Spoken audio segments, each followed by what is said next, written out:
The show was not created by a medical professional. It was done by one man and his guests on the show talking about their struggles with mental illness. If you are having thoughts of suicide or in a state of distress, reaching out is the first step towards safety. Call the National Suicide Prevention Hotline at 1-800-273-8255 or text TALK to 741-741 to text with a trained crisis counselor from the crisis text line for free 24/7. If you know someone who may be at risk or struggling with depression or anxiety or any mental health issues, please follow everything in the description below to help those that are in need. Life can be so very rough. Sometimes I get sad. What do you do when you get sad? This is Something Gives with Josh Rundquist, a show from the mind of someone dealing with mental health issues, wanting to talk about life, mental health, and music with musicians, fans, and those in the business. I want to feel good about myself, and I don't know how. How do you not be sad? I'm here to spread the word, to talk about our struggles, and what we can do to get better. I'm responsible for my own happiness. I can't even be responsible for my own breakfast. While this show cannot cure any mental health issues, sometimes the mind just needs to not feel alone. There's a lesson here for all of us. So let's begin the show. Hey everybody, this is Josh Rundquist. Some of you may know me better as That Drummer Guy, but this is my brand new show known as Something Gives, which if you're paying attention to the intro, is my discussion of mental health, music, and life in general. I really wanted to make a show that showcases mental health through the eyes of someone involved in the music business, even if it is in the smallest way. When you go after your art, it is very possible to fall into the throes of mental illness, be it depression, anxiety, suicidal thoughts, and many other outcomes that could be. And while this very first show is going to be about what my story has been so far, every show after this I will be inviting people, be it artists, be it those involved in the music industry, or fans, to talk about their struggles, what they do to survive, their highs, their lows, and their lives. There's no way around this fact. It's going to be a very deep, heavy, and possibly dark show, but I feel like it needs to be because mental health and mental illness and everything involving the mind is not nearly talked about enough. Mainly because until you start seeing possible outcomes of mental illness, it's never talked about. And when it is finally talked about, it's mentioned for a day or two, and then it's completely forgotten. You can see it in so many instances, especially within the last couple years, of musicians taking their own lives. Some of more of the underground scene, some of the biggest voices that ever graced music, and everything in between. And from the outside, it's really sad when you think about it. You think that they're following their dreams, they're following their art, they're successful at what they do. They have no reason to be sad. They have no reason to suffer from depression or anxiety or any kinds of mental health because they're following their dreams, right? Well, as someone who is on the very low end of that, I can tell you rest assured that is not the case. Mental illness and mental health struggles can hit anyone at any time. Sometimes it can be through trauma, sometimes it can just be through brain chemicals changing. There are so many possible outcomes as to why someone can suffer from any mental health struggles. And as you're about to hear with my journey, which I'll be giving the short version of this as I could go on for hours upon hours about what's been going on in my life. I also want to make this a show that you are able to sit down and enjoy in one sitting. But again, as I can tell you through my journey, it's not easy. It can hit you at any time, it can hit you when you least expect it, and it can try to take your life away. And for so many people, it has taken their lives away. And I want this show to be just an open forum to talk about our struggles, what we've gone through, what we're suffering from, what we do to get better, advice that we can give each other. Because it's one thing, and I do highly recommend going to see a therapist or seeing your doctor or seeking out any professional help that you can. But sometimes, just what the mind needs is to just talk with people that can relate to what you're going through, and just talk. As one of my favorite musicians of all time, Steven Wilson, likes to say about more dark, depressing music, is that it is so very relatable. Because when you look at pop music, for example, it is so focused on being happy 24/7, and that is just not a realistic thing. Being sad is a realistic thing. It's a realistic emotion, just like happiness can be. But instead of being happy and partying all the time and all that stuff, it is more realistic that you might be going through dark times. You might be going through sad times. You might not feel like partying all the time. You just want to reach out for something to try to get better. And to me, that's what more dark, depressing music can do, because it shows people that they're not alone in what they're feeling. And that is exactly what happens when you go through dark times, no matter who you are, no matter how logical you might think. It always comes up where you feel that you're alone. You could be surrounded by all the friends and family in the world. You could have the greatest opportunities in your life. You could have all of these things that happen, and there's still the possibility that you feel like you're nothing and you won't amount to anything and your life will not get better. All the more reason why I'm doing this show, to talk about those feelings, to get them out there, to purge those thoughts, and try to progress and try to make this a better plane of existence. Like I've said in the beginning of the show, and you'll hear at the very, very end of the show, I'm not a professional. I have not studied in the mental health field or the medical field at all, and I do have my ailments, but I can talk from experience of what I've gone through, and I want the people that show up on the show, be it through the written form or guesting on the show, to just talk about their struggles, know that mental health is a real thing that should be talked about, and looking for ways for all of us to get better. So let's begin my story. My name is Josh Rundquist. I was born in a very small town of Clear Lake, Wisconsin, where I spent my whole child life. It wasn't until I was 22 years old where I finally moved out on my own into closer to the Wisconsin-Minnesota border, and then eventually moving full on into Minnesota. I have a mom and a dad that are still alive. I have one full brother, and I have two half-sisters. In that very small town of Clear Lake, Wisconsin, which is best known for being the birthplaces of both Burley Grimes, the famous baseball player, and Gaylord Nelson, not only the governor of Wisconsin, but the founder of Earth Day, also housed me and my whole childhood. Throughout my entire childhood, there was some sad moments that happened. I mean, that's always going to happen when you live a normal life,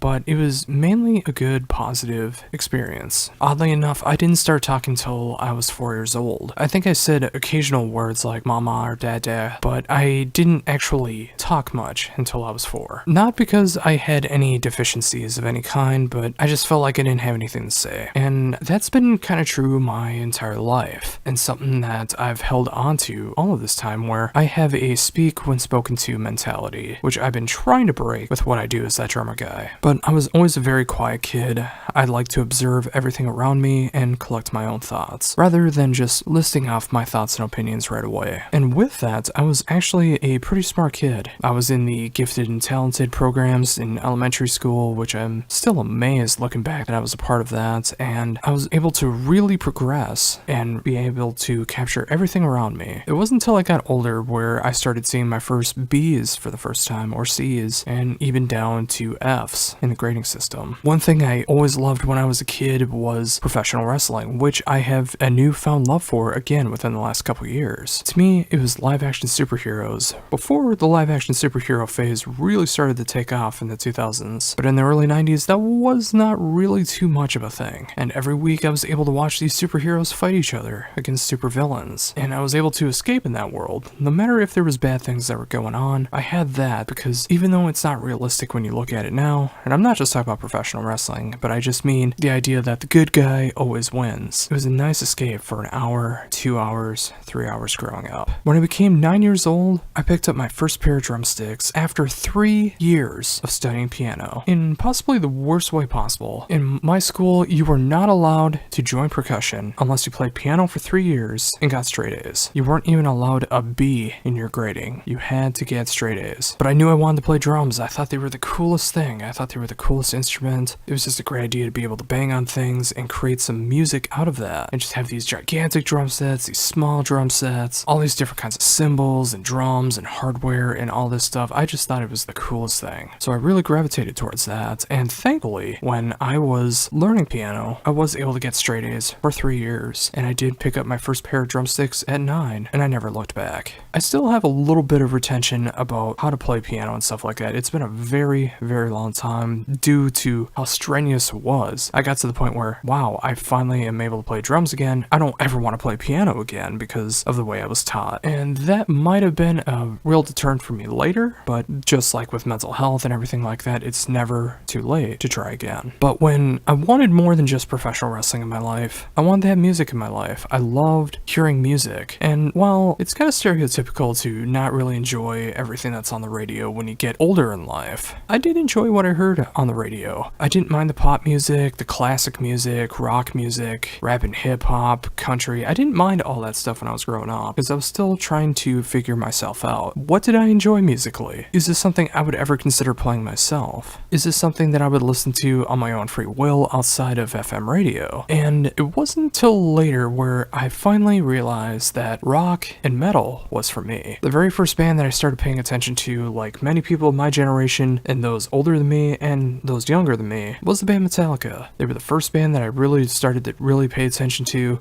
And I wanted to play like Lars Ulrich so bad. I wanted that patented white drum set from the Black Album era. I wanted to be able to play like he did, that double bass on those early albums, those really cool fills, the odd time signatures. I just thought all of that was just the greatest. Then in the early 2000s, an album called Saint Anger came out, and that was at a very pivotal moment for me. That album, while an album I'd never go back to, an album that I never even really enjoyed much, it was the album that made me think, there has to be other kinds of music out there, right? There has to be other bands that are not on the radio, that are playing heavy music, that are playing more progressive music, that are playing different kinds of music instead of just the same bands over and over again on the radio. And that's where I really started to pay attention to things online. When I finally got internet, I was able to pay attention a lot more to what was going on in music, and the next two bands that I discovered from there were Dream Theater, who really showcased my love of progressive music, and Opeth, the very first band that I ever started to appreciate that featured growls and screams, something I never would have thought I was going to be able to do.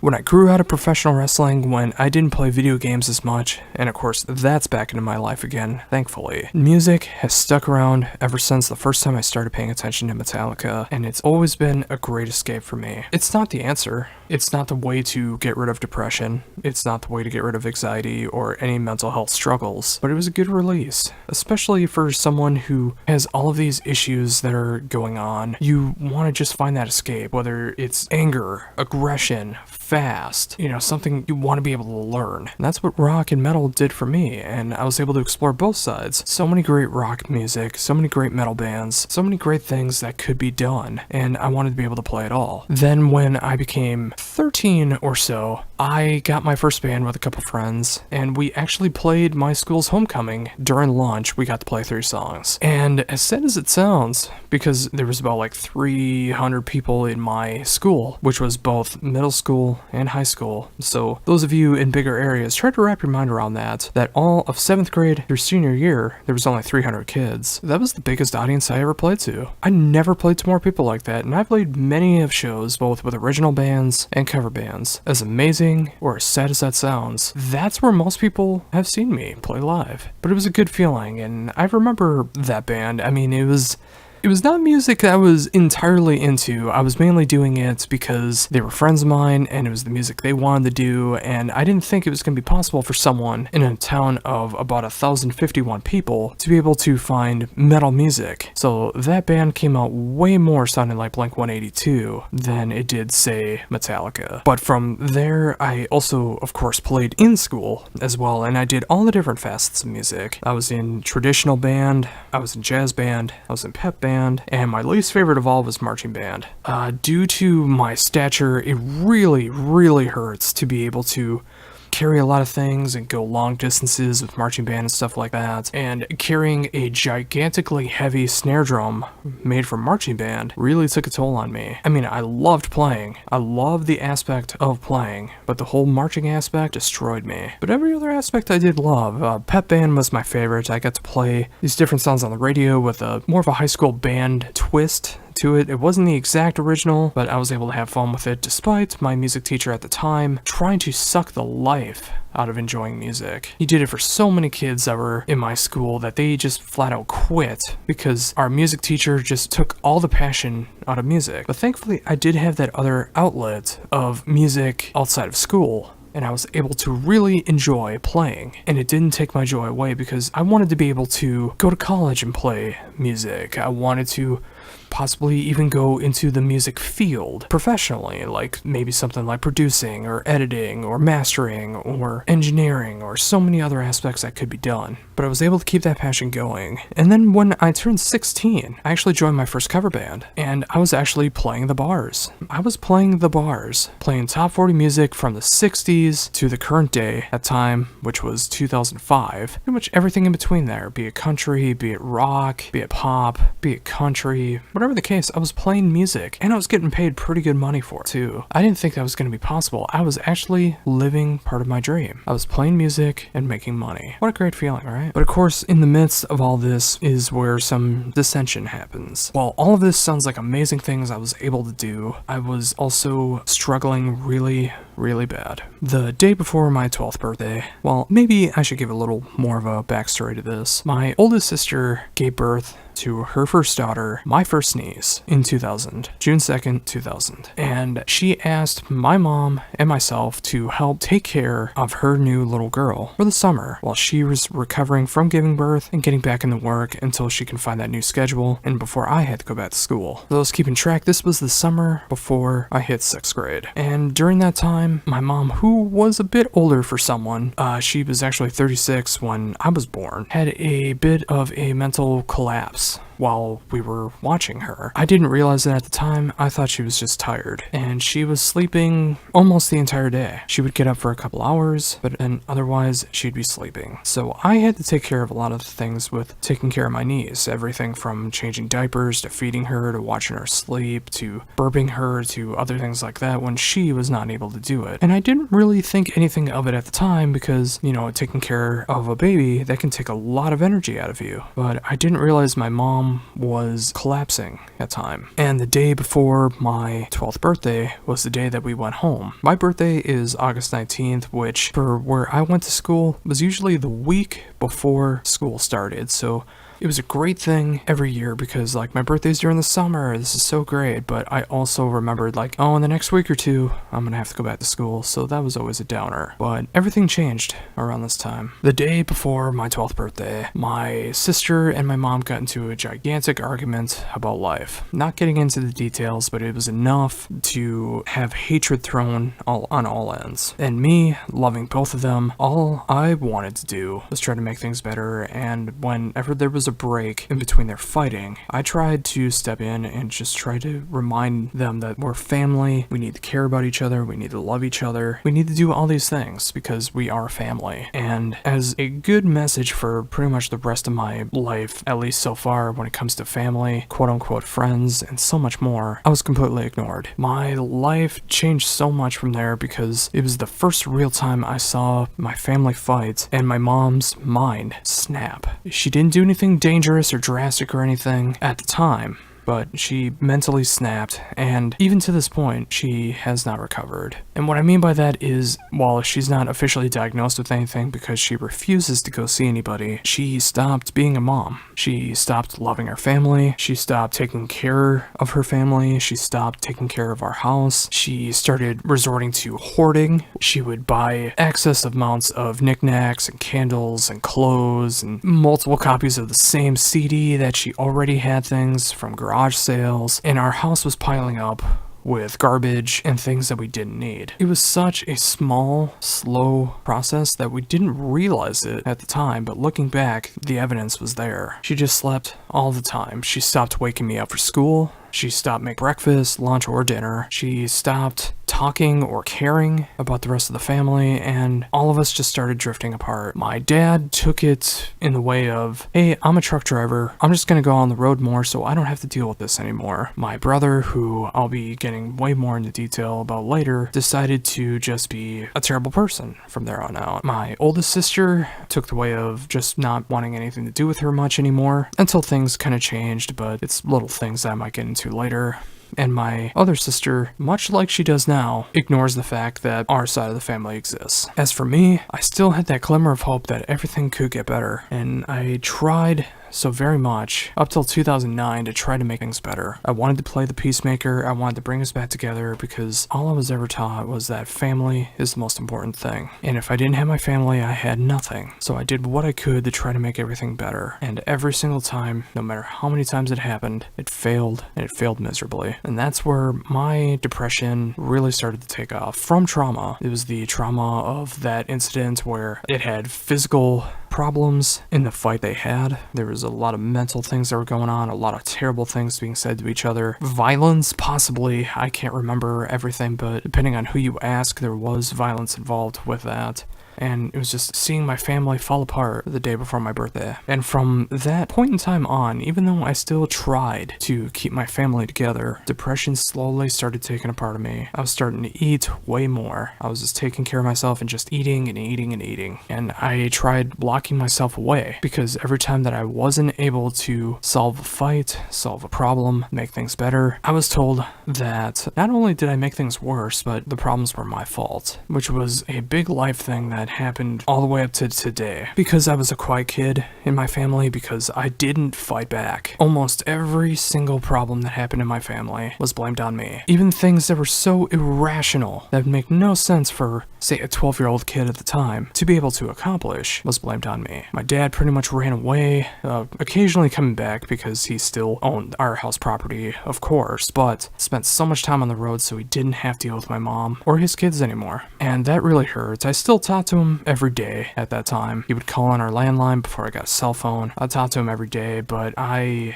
drifted so far apart, and it really felt like he didn't care anymore. And as I learned, he didn't really care much. He had more of an affinity with my brother. They were very much more alike. They loved trucks, they loved Harley Davidsons, they loved four-wheelers, snowmobiles, all that stuff. They had that great connection with that stuff, and I was never really interested in it. I did it when I was a kid. I absolutely rode dirt bikes and four-wheelers and stuff like that, but it was never something that I had a passion for, and because of that, we never were really that close. Whereas my brother was all about that, and, well, I'll save the rest of that for later when I start talking about my brother. But getting back to my mom, she just kept getting worse and worse and worse. She just kept buying more useless things. She stopped more caring about everything, and as you may guess, my parents' love fell apart, and they eventually did get a divorce. And along with all of that, when the marriage started to finally start to break, not too long after that situation before my 12th birthday, my mom didn't just get tired, pick up hoarding, stop being a mom.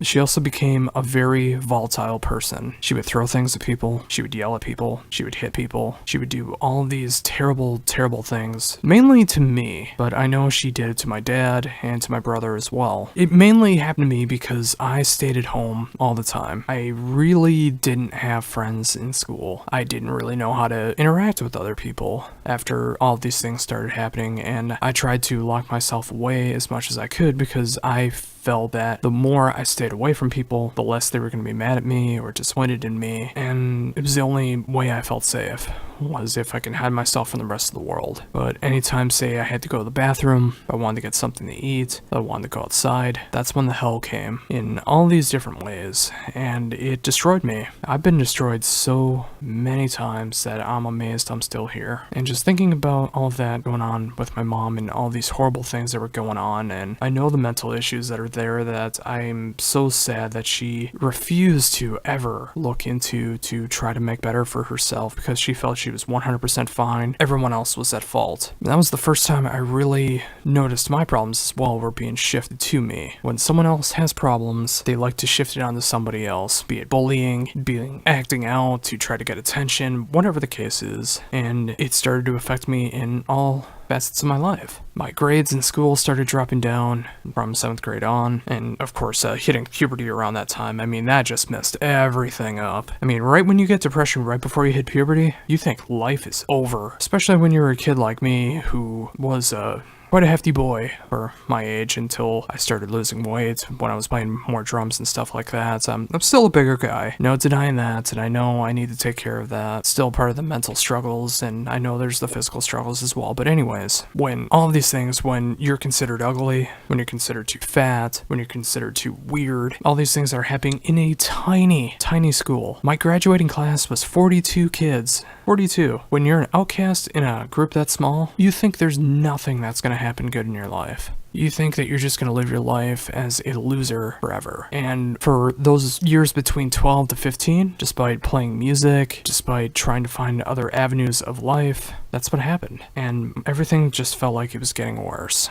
And it was. Other parts I'm going to skip over right now, but we're going to be fast forwarding things over to 2009, when my life started changing again, when there was another breakdown of my family. I'm not going to be going into the full details on this, but I will say there there was an incident that happened where my dad invited my entire family up to what was at the time my grandmother's residence that she owned for a weekend of being up there fishing and eating and just getting together. I was not able to go as I was starting my first original band at the time, and someone needed to take care of our dogs, so I was able to do both. But the problems started coming up there when there was an altercation between my oldest sister and my dad, and it just led to this gigantic fight that ruined the family. Like, if everything wasn't ruined in 2000, it was completely ruined in 2009. And at the time, there was a lot of problems that were going on. Everybody came back to my house where all these things were happening, and I didn't know what to do. I started going into panic mode,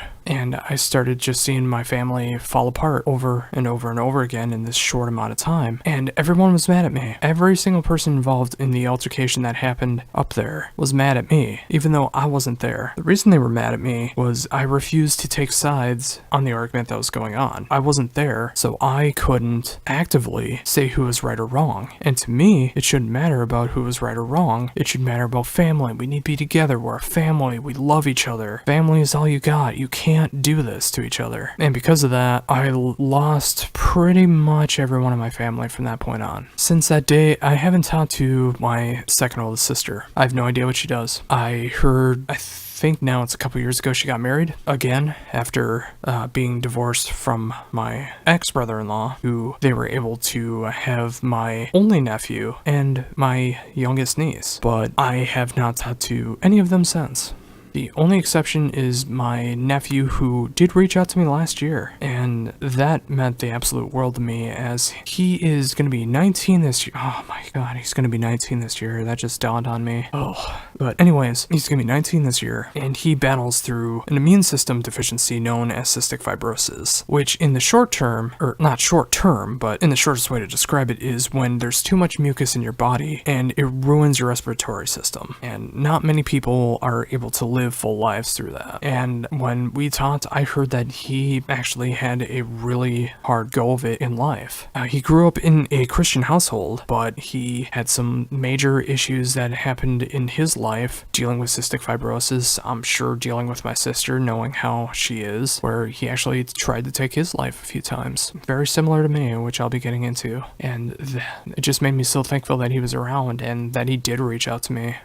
Life is such a hard thing for some people. Anyone who has an easy life, I could not be more jealous of, because the average person, no matter how wealthy or the kind of job you do or how many people surround you, do not have an easy life because of that. And knowing that my nephew tried killing himself a few times before he even turned 18 just destroyed me. And I'm just so thankful he's still around, and hopefully one day we'll actually get together and see each other again. I mean, it's been coming up on 10 years now since I've seen him, and he's gonna be 19, so doing the math, he was 9 years old when all this stuff happened. And I can't imagine that incident that happened in 2009 was good for his well-being at all. Man, I can't believe he's gonna be 19. Sorry. Other aspects, I lost my train of thought here. I apologize. But more with the instances that happened in 2009. My oldest sister, that was the biggest proponent, was between my dad and my oldest sister, with the arguments and accusations that were made during that. And for the longest time, I did not hear from her. And also this year, I started hearing from her a little bit.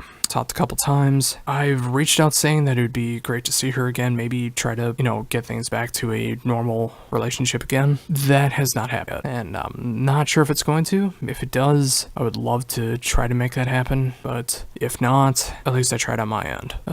Other aspects, I guess I can continue on with everything after 2009, because it all kind of revolves on one thing or another. It's kind of complicated. I'm trying to make it as easily digestible as possible, so I apologize if I'm kind of rambling or not being coherent.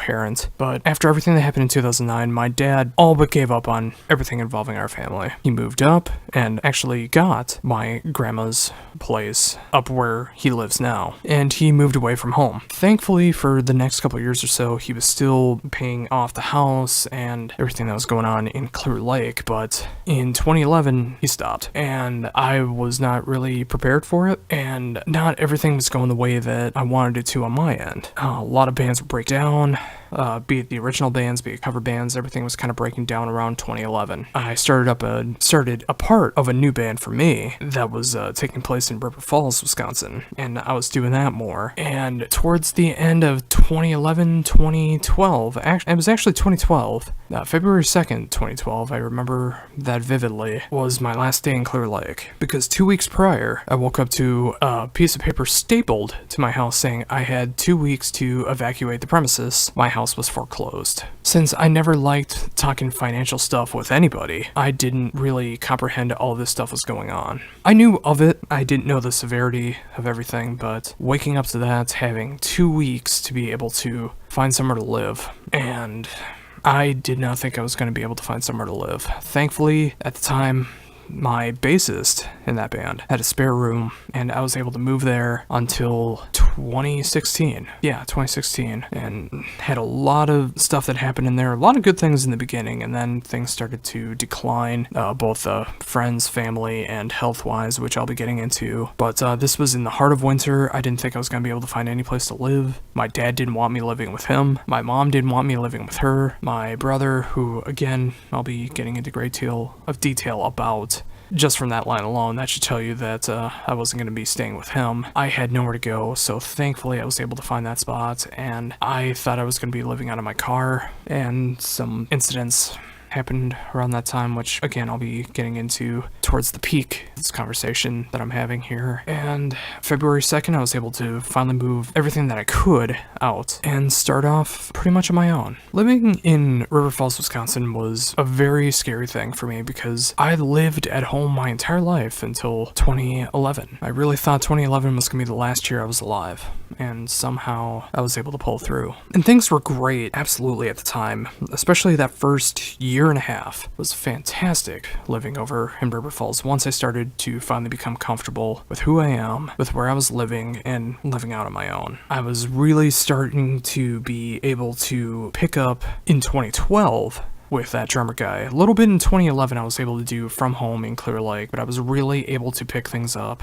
in 2012. And I was able to do everything 100% on my own. I was able to cover more shows. I was coming to Minnesota, since I was pretty much on the border of Wisconsin and Minnesota, and Minneapolis, St. Paul is like a good 10-15 minutes from the border, if that. So I was able to cover so much, and I was really able to build a name for myself. I was making new friends. All of these things that I believed when I was younger, I started to feel like were not true. I didn't feel like I was a loser. I didn't feel like I was just a worthless human being. I felt like I could actually do something with myself. I just had to take myself out of the toxic environment that I lived in. And it was a great feeling to be able to see that life could actually get better. And sometimes you just need a little kickstart, like getting your house foreclosed on and having 2 weeks to move, to be able to realize that life can get better. And things really did in all facets of life until August 2013. Just a couple days after my 25th birthday, I started getting a lot of chest and stomach pains. I thought I was overworking myself, because I was overworking myself, but I don't think that was all of it. I had basically a full-time job. I was working just a couple hours short of working full-time. I had 2 bands at the time.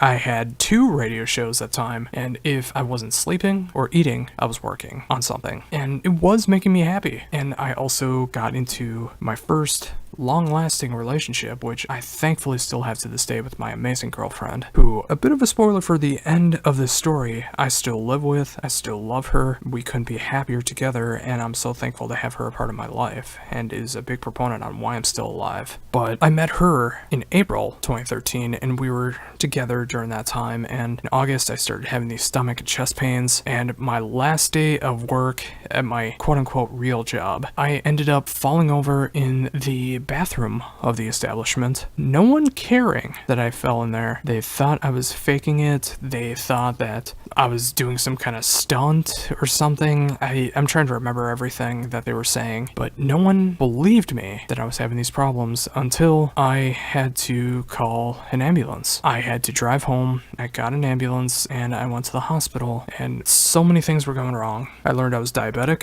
type 2 onset, which really should not be a surprise, as most of my family is diabetic, and I was overeating. I was eating such terrible, terrible things, and I probably still do. I can't help it.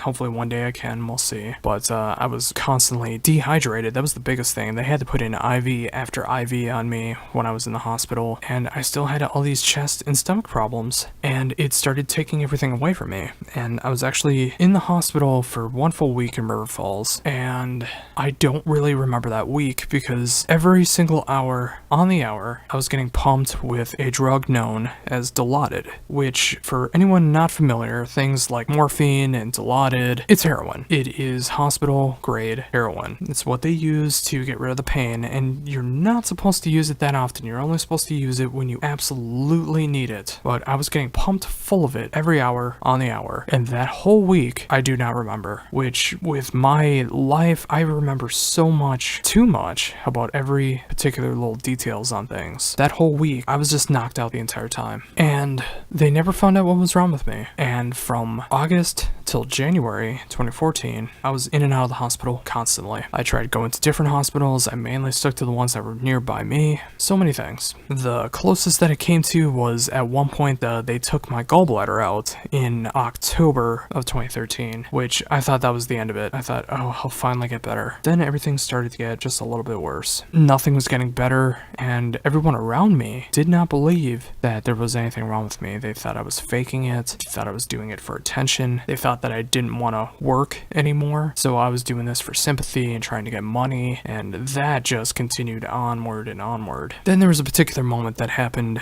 on New Year's Eve 2013 into New Year's Day 2014, which, again, I'm going to be saving for the climax of the story. But then in January, February, March, it finally started going away. But one big problem that was going on with all of that was I still had this addiction to Dilaudid. I only ever took as much as the doctor prescribed to me, but my body was craving it. It was craving it. I was a heroin addict, hospital grade heroin addict, and I've never dealt with anything like this before. I never bought heroin. I've never done anything like that, so I didn't know what to do. I didn't know if I was supposed to take more to feel better. I didn't know if going to the doctor would do anything, which I tried doing, and just nothing came of it. When I lost my real job, I had to start going to the free clinic, which was not something that could help. They actually told me that they could not help me the last time I was there, and that I would have to go to the ER if I wanted any help. That is a real sad state of where the American healthcare system is at, but that's a different topic for a different time. Anyways,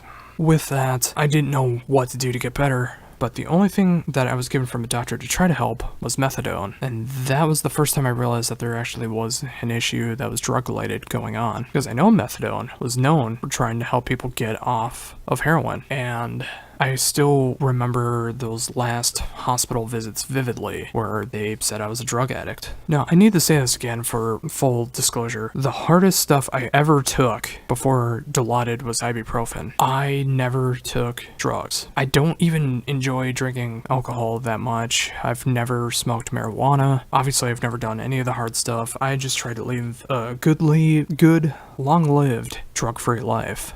Not because my parents told me it was gonna be bad, or teachers told me it was gonna be bad. It's just living in Clear Lake, I saw what drugs do to people. Hell, I've never even smoked a cigarette in my life, but just seeing what happened in Clear Lake with people just constantly going to the liquor store to get drunk, that just get over the fact that they hate their lives so much that they just need to continuously drink. I never wanted that to be me, so I always stayed away from that stuff. So it was an absolute shock to learn that my body was addicted to Dilaudid, to heroin, and I was told to start taking methadone. Now the thing was, once I realized that there was a drug issue that was going on, that was not by my choice, I made the choice to go 100% cold turkey. I gave everything up completely, and I later learned that was actually a very, very stupid thing to do, because that could have killed me from my body reacting badly. But as you can hear from me recording this, you listening to my voice right now, I am still here. Also during that time, people really started to love what I did with that drummer guy. I mean, especially in the Minnesota scene, there was a lot of things that were going on that I was able to cover, and people really enjoyed what I did. So in the midst of me being sick, all these things going on, one of my friends came up with the idea of doing a fundraiser for me. Then his idea was stolen by a couple other people who wanted to just put a show together and slap my name on it, give me the money, but it was basically to help them start their own booking, which ended up not happening. The booking wise, the show did happen, and I'm so thankful that it did. Raised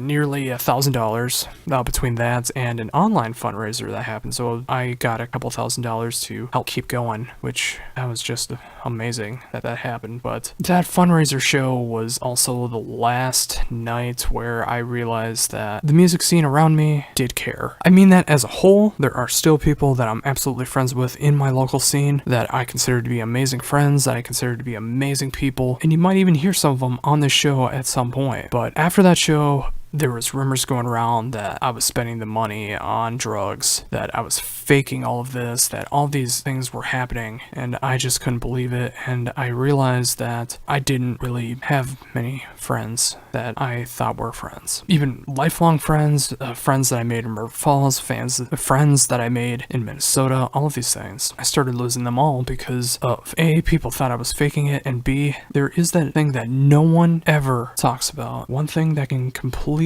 go untalked about, and I need to address it. People who leave friends who are sick, be it physically sick, dealing with mental health issues, dealing with bad times, whatever the case is, those friends that only want to be around during the good times, and when they see someone struggle, they bail. And I realized that I dealt with that almost my entire life. And that was a day that really hit me so hard, because through all of this, there was one person that stuck with me through thick and thin through all of this, and of course that's my amazing girlfriend, who I would not be alive for if not for her, because she pushes me to continue on with that drummer guy. She pushes me to live the life that I want to live, and she just wants to see me live the best life possible, and I owe everything to her. I love her so much, and I can't believe someone like her wants me a part of their lives. It's just incredible. But getting back into this other stuff, all of these things, there's a whole point to me getting to all of this. I swear, through all this rambling and stuff, there is a point to all of it. But I started losing my friends. Even when I got better, I started losing my friends, and I just had her. And thankfully, not long after that, despite everything else falling apart in my life, like bands were falling apart, and they continue to fall apart all the way up to this past November.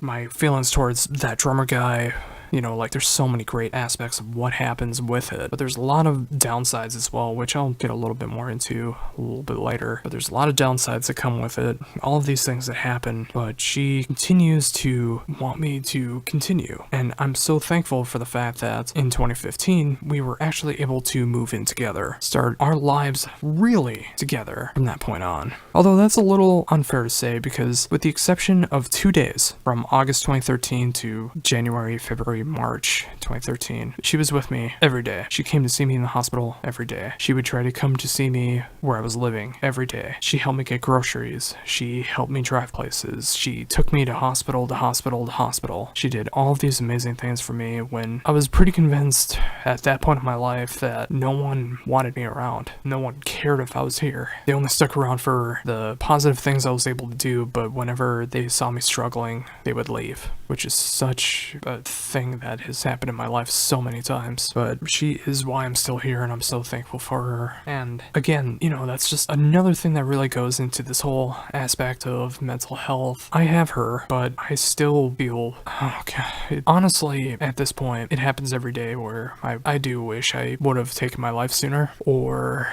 could finish the job. I'm not proud of that statement. I'm constantly trying to get better. I mean, that's a huge reason why I'm starting this show, is to try to make myself better, try to help those that are going to be on the show feel better, and anyone listening try to feel better. But that aspect is still there, where I do feel like life would significantly improve if I wasn't here for everybody else. And that's where I'm going with this bit of a climax here. My suicide attempts.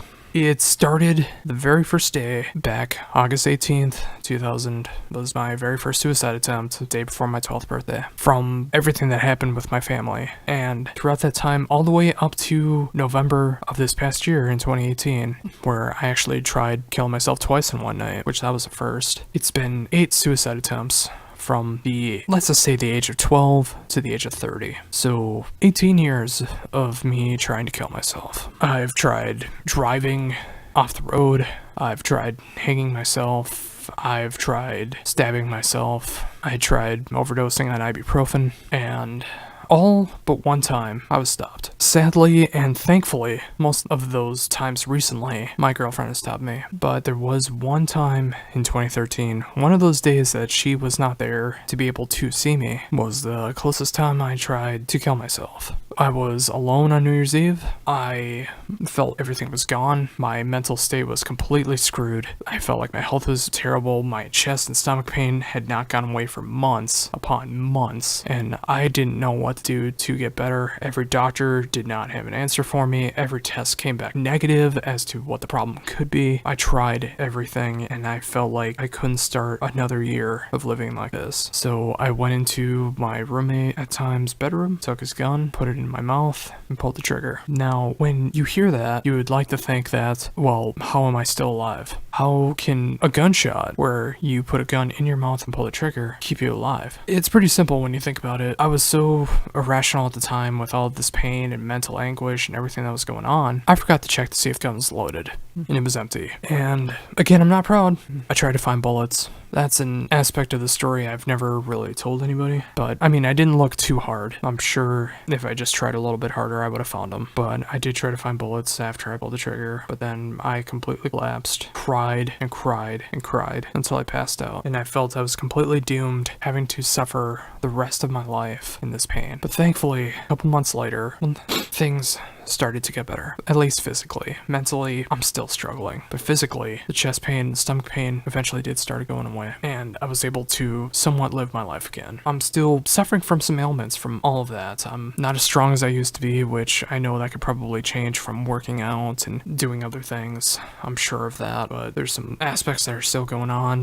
One thing I don't really normally talk about is I have a thing known as frozen shoulder, which I've had since 2015, and it is now in both shoulders now where I can hardly move them without a great deal of pain. I try so often to stretch my body all the time, but it helps a little bit, but it doesn't make it go away, and it's supposed to go away on its own. Said it could take up to 5 years, so I'm really hoping now in 2019, this might be the last year I have to deal with it. But again, like I still have some physical ailments, obviously diabetes as well, but physically, that pain was gone, and I felt like I could finally move on and make my life better. And in a lot of aspects, I have been able to really make more of a name for myself as that drummer guy. I've been able to talk to so many of my heroes in music, discover so many great bands, help some bands actually launch more of their career, and cover so many great shows, so many great opportunities, so many great things that have happened career-wise, and I couldn't be more thankful for it. And of course, in my personal aspects, my amazing girlfriend living now in a great apartment, which, yes, it's a one-bedroom apartment, but it's all we need right now until we get to that position to move into a house, possibly. But she's doing amazing in her career. People that she works with and works for love her. And every year she's getting promotion after promotion, pay raise after pay raise, opportunity after opportunity, because she is that kind of person. And while I won't say where she works, and partially because of my struggles and other struggles that she's gone through with her life, she's actually taking more involvement with mental health in her place of work, which is just the most amazing thing and makes me tear up every time that I think about it. That she cares so much about what I'm going through, wants to make sure that I'm okay, and she wants to make sure the people that she works with and work for are going to be okay mentally. That she takes on extra work outside of her main job to focus on mental health, and it's just one of the greatest things I could ever possibly imagine. Sorry, I knew when I was going to be recording this that I was going to be tearing up a few times, and I guess in a way that shows how authentic I'm trying to be with this show. But, yes, getting back into suicide 8 times in 18 years, I've tried to end it all. And a few of those times, I would say at least half, 4 or 5 times, was due to one individual known as my brother. My brother is the worst thing that has ever happened in my life. And no matter what I do, I can't avoid him. From an early age, he used to torment me, but at the time, I thought it was just, oh, the big brother's being mean to the little brother. Then it became so much more than that when my mom's mind snapped. She stopped caring about the family, and my brother's way of dealing with the whole family dissolving was to start smoking and drinking and beating the crap out of me every chance that he could, until it got to the point where I was actually able to fight back. And one time, I actually am pretty proud of this, whether I should be or not, I was able to knock him to the ground in front of his friends, and his friends respected me more from that point, but, they were still friends with him, despite him being an absolute horrible human being to me. And from that point on, when he realized he wasn't able to hurt me physically anymore because I could fight back, he made it mental, he made it emotional. He started hitting on all these aspects that he knows that I worry so much about, me feeling like a worthless human being, me feeling like I will never accomplish anything in my life, that nothing I do will matter, that I'm just this loser, that I'm all these different things that you can continuously say, but he says I'm so much worse than what I'll say on here. He made lies about me in high school to prevent me from ever being able to date anyone in high school, at least in my high school. He did all of these things to mentally destroy me, and it worked. Even now, just talking about it, I feel horrible. It's all the things that he's done to me, and the worst, probably the worst of all, you can make the argument for other things, but to me, the worst of all is even as soon as last year, he has called me up and egged me on to get me to kill myself, to get it over with. Everyone hates me. I'm an embarrassment to the family. No one's ever liked you. My girlfriend's only with me till she finds someone better. You'll never accomplish anything in your life. So many things. Just egg me on, trying to get me to kill myself. He finds it funny. He takes a lot of joy out of trying to get me to kill myself. And he does it so viciously, where at first he was using his own number, and then when I blocked that, he tried getting hold of me online to do it, and when I blocked that, he used his girlfriend's phone to do it. When I blocked that, he used my mom's phone. He used my mom's phone while she was in the room with him, while he was trying to get me to kill myself.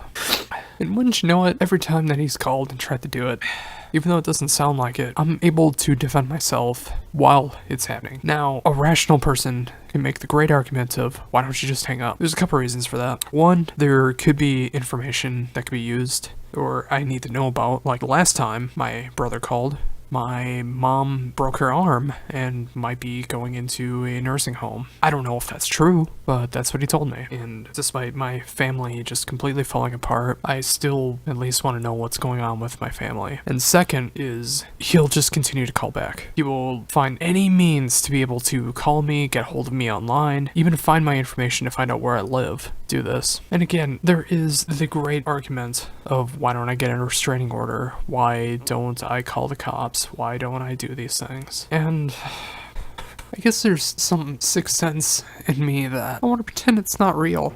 That this isn't happening. That I live in an alternate reality where all these terrible things happen, but I could somehow get back to real reality where I have a loving family, where I have friends that I can see that truly care about me and want to make sure I'm okay, where I don't wake up every day wishing I wasn't here. But again, through all of this, whenever he has called or gotten a hold of me or whatever the case is, trying to get me to kill myself, I'm able to defend myself in that moment. I'm able to catch him on all of his lies and slander and all the horrible things that he says, and able to throw it back at him to defend myself. But as soon as the conversation is done, all my energy's gone. And more often than not, be it immediately after, be it some time after, I do try ending it. He's not the sole reason that I've tried ending it all, but he is the biggest proponent in my life. There's been other times that I've done it, like I said, when that first family dissolvement in 2009, when my family finally fell apart, when I found out the house was being foreclosed on, when I was sick on New Year's Eve 2013, and a few times since I've moved to Minnesota. Be it from my brother, be it from just my life being terrible in my mind, and so many other aspects. The last two times was at the tail end of a 4-month-long pure hell. Back in July 2018, I fell in the shower, and I kind of saw my whole life flash before my eyes as I fell. I landed on the left side of my ribs, and all of that hurt for over a month, but the mental images of my life flashing before my eyes never left.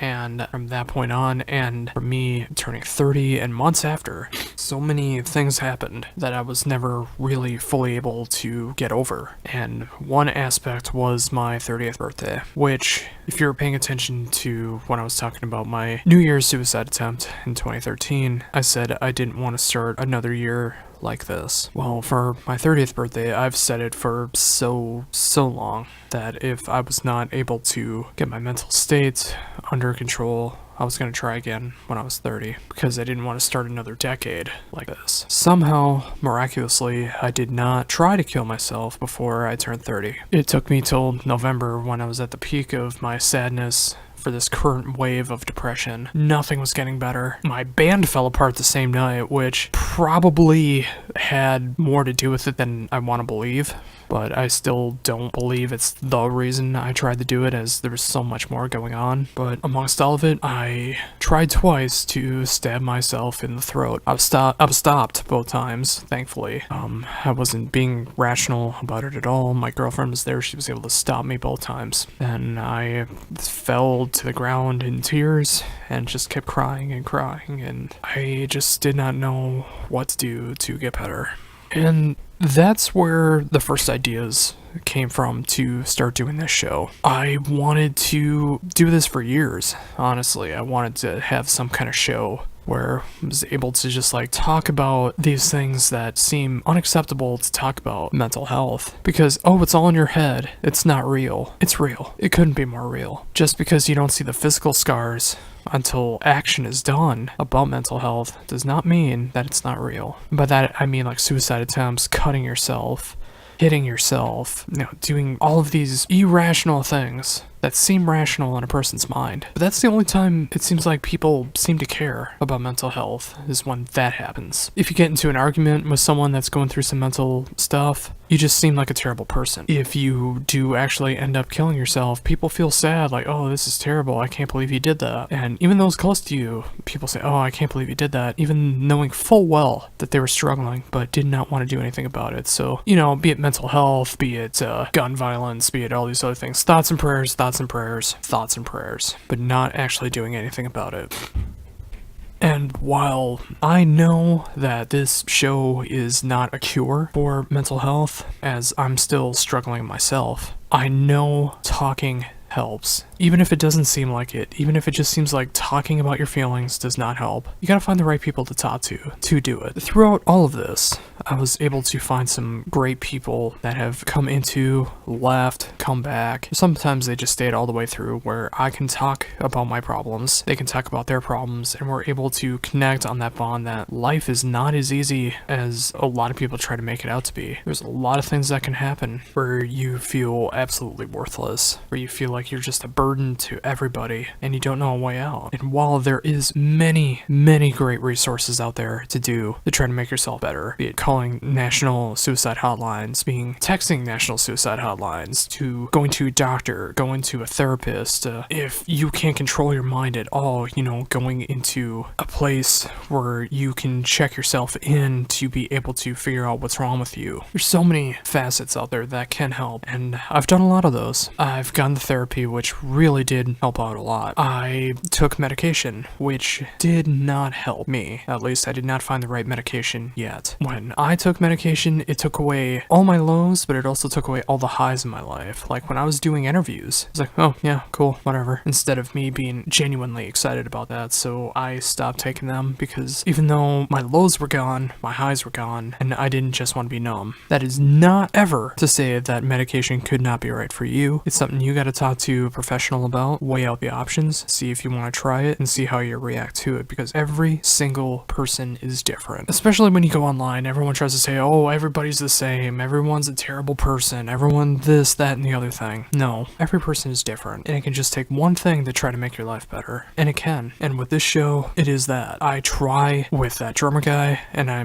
want to try with this as well, where just talking things out. With that drummer guy, obviously I want to talk about new music, I want to talk about being in a band or being an artist, going out on tour, all these great things that can happen if you get to that point in your musical career, and being able to show off that great music, because great music is everywhere. It could be a band down the street, it could be a band on the other side of the world. They say support your local scene. I say support music in general. Support the music you care about. Go out and look for all the music that you possibly can, if you're into music, and see what works for you. It doesn't have to be local. It doesn't have to be the biggest band on FM radio. Just go out there, see what you're interested in, and enjoy it. Most importantly, don't crap on other people for their musical choices, because not everybody's so fickle that they can't enjoy something else, and you could be the reason that they start listening to something else if you just expose them to different kinds of music, or maybe you'll be exposed to their music and you'll enjoy what they hear. But anyways, yes, getting back into this. With the show, that was really hard to be able to talk about my struggles, and you heard me break down a few times now. Depending on how heavily edited I try to go about this. And I just wanted to be completely upfront about what I am. I know I'm not a perfect person. No one is. No one can be. It's not possible. I know I've probably made my fair share of mistakes or misunderstandings and handled things wrong and all of these things. A lot of things that I'll never be able to fix because I had nothing to do with. The fact that you can't change other people's thought patterns on how they feel about things, or just in life, you can't change some things. But with this show, I really hope, knowing now that you hear where I'm coming from with my state of being, that I can give a little more insight into what it's like to deal with these things, whoever I get to have on the show, be it through questions, through guests, comments online, whatever the case is. With all of that, I really hope that I can try to help change some lives. And again, what that can take is just having an open ear, hearing someone out, and being there for them, and just being able to relate, because I know a lot of people are apprehensive about going to see a doctor or a therapist because they're talking to someone that they don't know. But if you can open up to friends, if you can open up to someone like me, it might be able to help you see the bigger picture and go down the path that you need to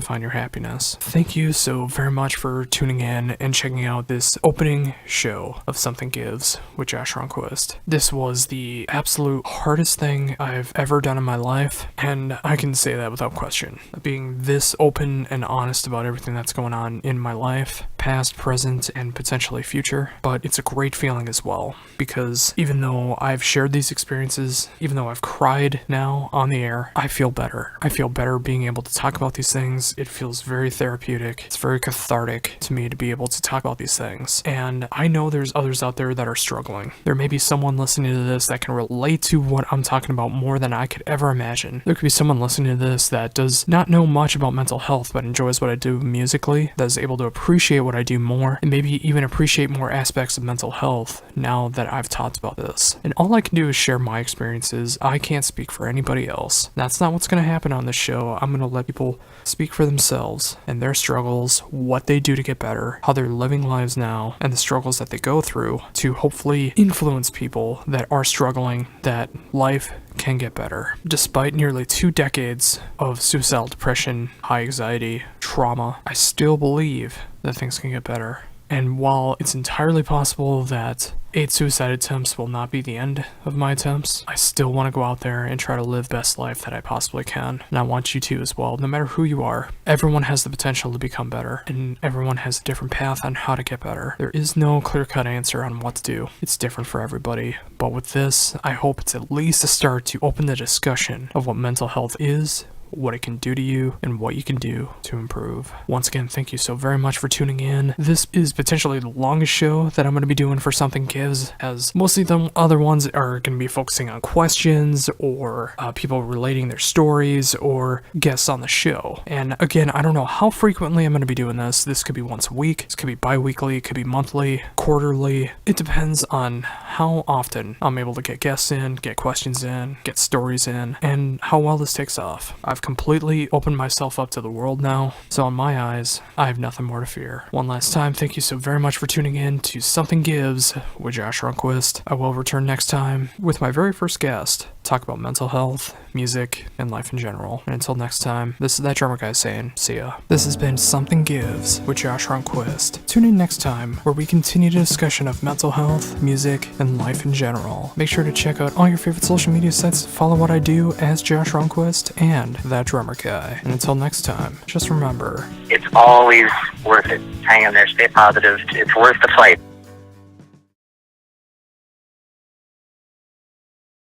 this show was not created by a medical professional. It was done by one man and his guests on the show talking about their struggles with mental illness. If you are having thoughts of suicide or in a state of distress, reaching out is the first step towards safety. Call the National Suicide Prevention Hotline at 1-800-273-8255 or text TALK to 741-741 to text with a trained crisis counselor from the crisis text line for free 24/7. If you know someone who may be at risk or struggling with depression or anxiety or any mental health issues, please follow everything in the description below to help those that are in need.